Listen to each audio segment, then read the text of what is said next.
그런데 이런 왕을 만나서 이걸 기회로 생각하는 사람들이 꼭 있죠. 간신히 등장합니다. 연산군이 이런 것을 부추기고 연산군이 생각하지 못했던 포악한 짓, 유희 이런 걸 권하고 더 삐뚤어진 길로 가게 하면서 자기가 이익을 얻어가는 사람들, 관직도 높이고 권력도 더 강화하고 왕이 정치를 제대로 안 하니까 그 틈에 자기 이익을 더 키우는 사람들, 이런 사람들이 생깁니다. 1호는 유자광이에요. 유자광, 정말 조선의 문제아죠. 정말 독특한 사람입니다. 유자광은 얼자 출신이에요. 그러니까 아버지는 양반인데 어머니가 종입니다. 이런 사람을 서얼 중에 얼자라고 한다고 했는데 얼자라서 그랬다는 이야기는 아니에요. 모든 얼자가 그렇게 하는 게 아니니까요. 그런데 유자광은 원래 세조에게 발탁되어서 세조의 총애를 받아서 얼자로서의 한계를 전부 뛰어넘은 사람입니다. 그러니까 연산군에게 빌붙은 것이 자기의 출신의 한 이것 때문은 아닌 거예요. 이미 그 단계는 지나간 사람이죠. 성종 때 그 기세등등했던 한명회를 탄핵해서 가시밭길을 걷기는 하지만 성종의 눈에 들어요. 그래서 성종의 신임을 받고 그 신임이 연산군 때까지 이어진 사람입니다. 그런데 연산군이 즉위했을 때 갑자사화를 일으키는데 도움을 주고 권력자로 재탄생을 해요. 그런데 이 유자광은요, 중종반정 때 연산군이 쫓겨났을 때에도 살아남아요. 자, 이게 얼마나 정말 이 생존의 달인입니까? 세조 때, 성종 때, 연산군 때를 거치면서도 계속 살아남는다. 중종반정 일어난 다음에 비로소 탄핵을 받아서 유배를 가는데요. 이런 사람이 연산군 곁에서 연산군의 그런 폭정을 부추겨요. 임사홍도 똑같은 사람입니다. 임사홍은 출신이 굉장히 좋아요. 임사홍 자신이 어떤 사람이냐면 효령대군의 손자사위입니다. 그러니까 세종의 형의 손자사위. 과거에 급제한 문신이에요. 물론 유자광도 과거에 급제합니다. 자, 임사홍도 과거에 급제한 사람이에요. 그런데 임사홍은 좀 그 집안이 독특해요. 아들이 셋이 있는데 첫째 아들 임광재가 예종의 부마가 되고요. 셋째 아들 임숭재는 성종의 부마가 됩니다. 성종의 부마가 됐다는 것은 연산군과 천안매부지간이 됐다는 뜻이잖아요. 그래서 연산군이 왕이 되었을 때 임숭재가 연산군의 총애를 받아서 권력을 누리게 되는데 임사홍이 자기 셋째 아들의 줄을 타고 연산군하고 연결이 돼요. 그래서 연산군이 미복 차림으로, 그러니까 사복으로 임사홍의 집을 드나들었다는 거죠. 그러면서 이제 비선이라는 게 생긴 거예요. 공식적인 정부 라인이 아니라 뒷문으로 궁궐을 드나들 수 있는 사람, 비선실세가 여기에서 탄생을 하는 겁니다.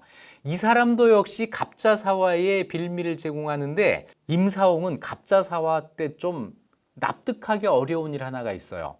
첫째도 부마, 셋째도 부마인데 둘째 아들은 임희재라고 하는 사람인데 김종직의 제자였어요. 김종직의 제자들이 전부 무오사화 때 한번 처벌받고 나머지는 갑자사화 때 또 한 번 피해를 입는데 임희재는 사화 때 피해를 당합니다. 그러니까 아버지 때문에 일어난 사화 때문에 그 아들이 목숨을 잃은 거예요. 아버지 입장에서는 내가 일으킨 사화 때문에 아들이 세상을 떠났는데 개의치 않고 연산군에게 비뚤어진 충성을 계속 바칩니다. 그리고 중종반정 때 살해되는데요. 정말 이 두 사람의 간신에 대해서는 따로 한번 말씀을 드리도록 하겠습니다. 폭정의 조력자로 빼놓을 수 없는 사람이 장녹수라고 하는 여인이에요. 장녹수는 연산군의 후궁인데요. 이 후궁이 되기 전에 파란만장한 삶을 살았습니다. 연산군 일기에는 장녹수에 대해서 이런 기록이 돼 있어요. 집이 가난해서 몸을 팔아 살았으므로 시집을 여러 번 갔다.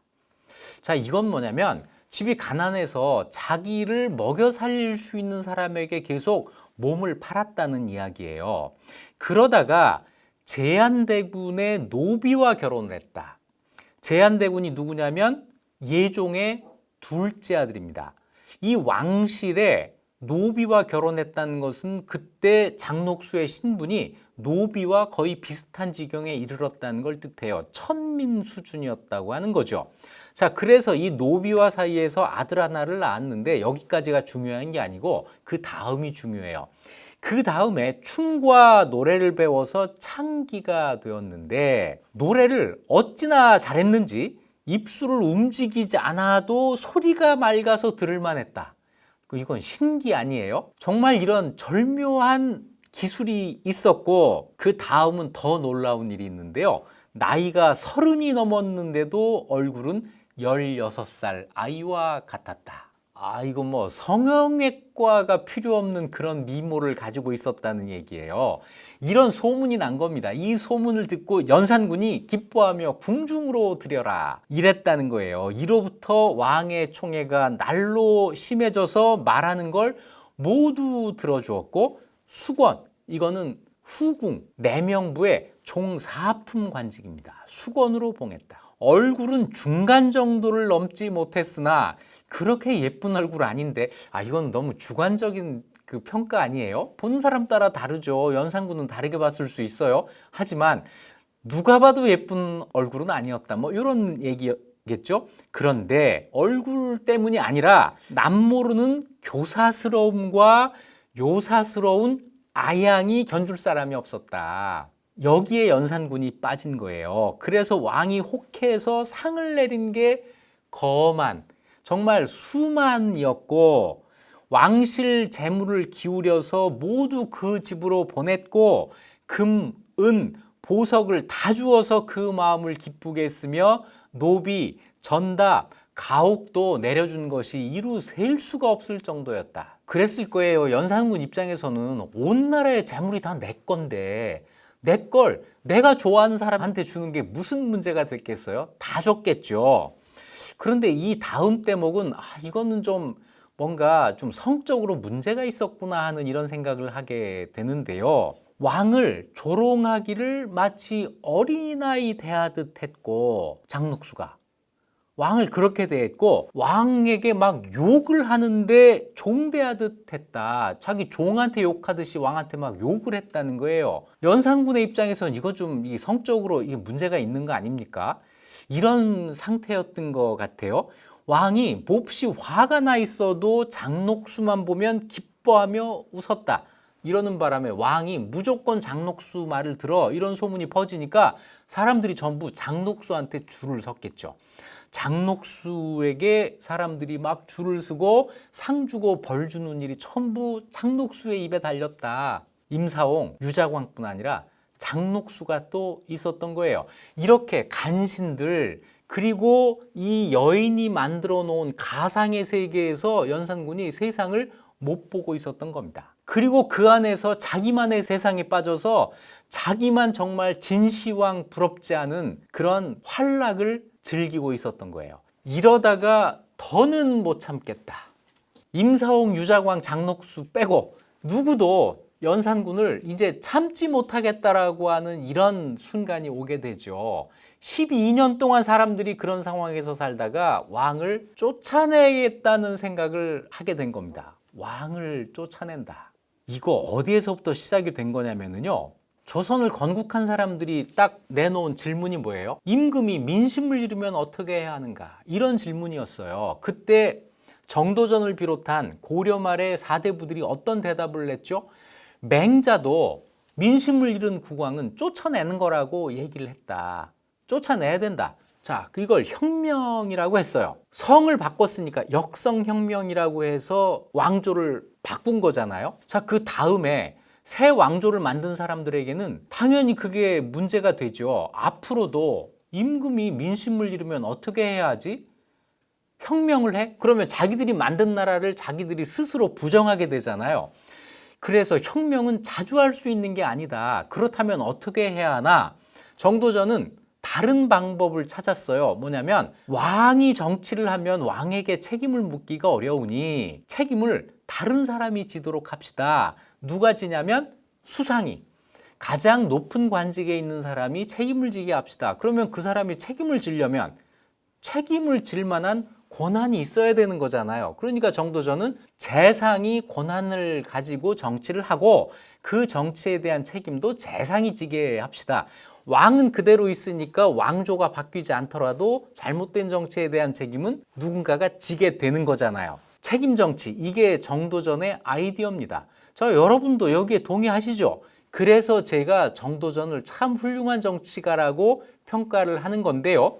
이 정도전을 누가 몰아내죠? 태조의 아들 태종, 이방원이 그런 게 어딨어. 우리가 왕인데 왕이 권력 잡고 책임도 져야 되는 거지. 그래서 태종이 이방원을 몰아내고 왕자의 난을 일으키는 거잖아요. 그리고 뒤에 자기가 왕이 됩니다. 태종은 그렇게 뭐 책임질 만한 정치를 하지는 않았지만 왕도 책임질 수 있어. 왕도 좋은 정치할 수 있어. 이거를 아들을 통해서 진짜 보여줘요. 세종이 한 일이 바로 그겁니다. 왕이 왕권을 행사하면서 제대로 왕 노릇을 하게 되면 백성들에게 책임을 질 수 있는 거야. 이걸 몸소 보여준 거예요. 그런데 문제는 세종의 이런 정치에 구조적인 문제가 있죠. 뭐죠? 그런 왕이 또 나온다는 보장이 있느냐 하는 거예요. 보장 없습니다.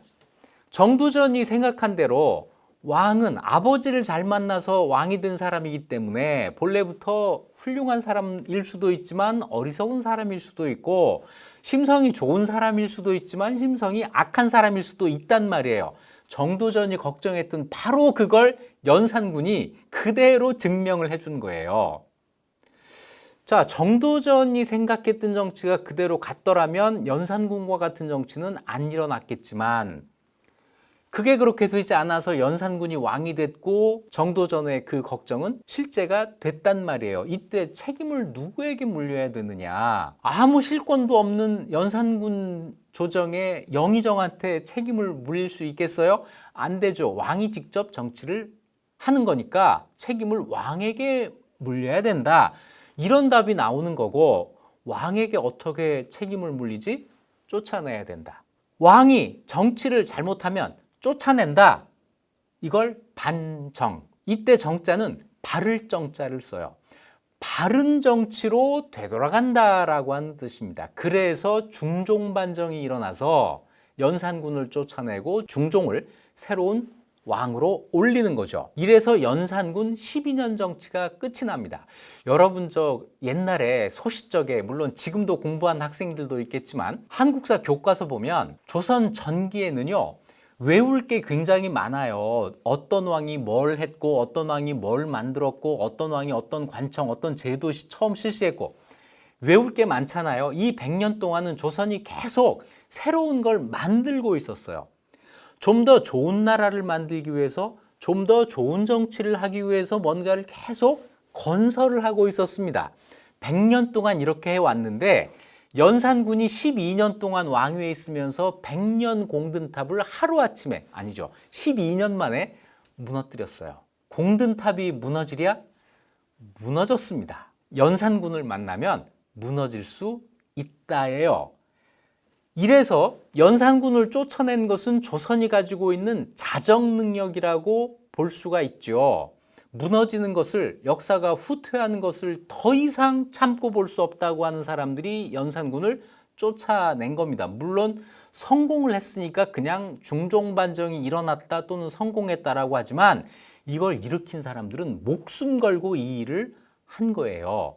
그리고 중종반정에 성공한 사람들은 연산군의 그림자를 지우기 위해서 노력을 합니다. 그런데 연산군의 이 폭정의 그림자가 앞으로 얼마를 더 갈까요? 제가 볼 때는 100년을 더 가요. 연산군의 이 폭정의 흔적을 지우는데 100년이 더 갑니다. 왜냐하면 연산군 즉위 이전으로 돌아갈 수가 없었던 거예요. 그 이후 조선의 정치는 어떻게 하면 연산군과 같은 정치가 다시 반복되지 않을 것인가라는 문제에 집중하게 됩니다. 그래서 도덕성을 회복해야 된다, 도덕성을 강화해야 된다. 이러다 보니까 조선의 정치가 도덕을 강조하는 쪽으로 가게 되는 거예요. 정치는 도덕도 필요해요. 옳고 그름 판단하는 거 필요합니다. 그런데 한쪽에 뭐가 필요하냐면 효능감. 새로운 정책을 해서 얼마나 효과를 보느냐, 이것이 백성들의 삶에 얼마나 도움이 되느냐 하는 것도 필요하거든요. 이 두 가지가 균형을 맞추면서 아주 나쁘지 않고 너무 도덕적이어서 아무 일도 안 하는 이런 상태가 나타나지 않도록 균형을 맞춰가야 되는데, 연산군을 쫓아낸 다음에 반정 이후의 정치는 정책의 효과보다는 어떻게 하면 좀 더 올바른 정치를 하느냐, 도덕성을 회복하느냐 하는 쪽으로 일방적으로 가게 된 거예요. 이러면서 16세기 조선의 정치가 발전보다는 옳은 방향을 추구하는 쪽으로 너무 치우치게 된다는 거죠. 이 100년을 지나서, 물론 이 100년의 정치가 전부 옳은 정치가 됐다는 건 아닙니다. 사소하게 이런 정치에 반발하면서 윤원영도 나오고 문정왕후 윤 씨가 권력을 행사하면서 비공식 비선 라인이 또 등장하기도 하고, 이런 일이 있지만 16세기 조선의 정치가 대체로 그렇다는 거예요. 그래서 어느 정도 회복을 했다고 조선 사람들 스스로가 생각한 것이 선조 때의 일입니다. 그런데 그 선조 때 조선이 무슨 일을 겪죠? 네, 임진왜란을 겪어요. 임진왜란은 1592년에 동아시아 국제질서가 바뀌면서 일어난 전쟁이지만, 마침 그 전쟁이 일어난 시점이 조선이 연산군의 폭정의 그림자를 벗어날 그 무렵이었다고 하는 점에서 조선에 아주 치명적인 타격이 된 거죠. 전쟁 이상의 타격을 주게 됐던 겁니다. 문제의 시작은 연산군이에요. 연산군의 12년의 폭정은 12년에 그치지 않았다. 역사의 발전을 가로막고 후퇴시키는 이런 나쁜 정치는 그것만으로 그치지 않는다. 그것이 극복된 다음에도 그림자를 남겨서 그 그림자와 사람들이 싸우게 만든다는 거예요. 더 나쁜 영향이죠. 벗어나기가 힘들다. 연산군의 자기 마음대로 정치, 그리고 이 자기 마음대로 정치를 부추기면서 떨어지는 콩고물 같은 권력과 이익을 나누어 가졌던 연산군의 비선들, 이 사람들이 우리 역사에 대해서 책임을 져야 될 큰 죄입니다. 이 사람들이 한 일을 농단이라고 해요. 농단은 한자로 쓰면 이렇게 씁니다. 깎아지른 높은 언덕 위에 올라가 있다라는 뜻이에요. 가지고 논다, 희롱한다, 이게 아니에요. 높은 언덕에 올라가서 시장에 자리를 보는 겁니다. 어디서 장사하면 내가 혼자 돈을 벌 수 있을까, 이걸 본다는 뜻이에요. 이게 농단이라는 뜻입니다. 그래서 모두가 아니라 나만의 이익을 추구하는 것, 이것이 농단이죠. 이런 일은 왜 생기는가? 자격이 없는 사람이 권력을 부당하게 행사하면서 그 권력에 상응하는 책임을 지지 않을 때, 이럴 때 생기는 겁니다. 그 몇 사람들에게는 이익이 갈지 모르지만 그 이익의 합보다 훨씬 더 큰 피해가 일반 백성들에게 전가되고 역사를 후퇴시키는 것이죠. 우리는 연산군에게서 무엇을 배워야 할까요? 지금까지 이익 주는 역사, 이익주였습니다.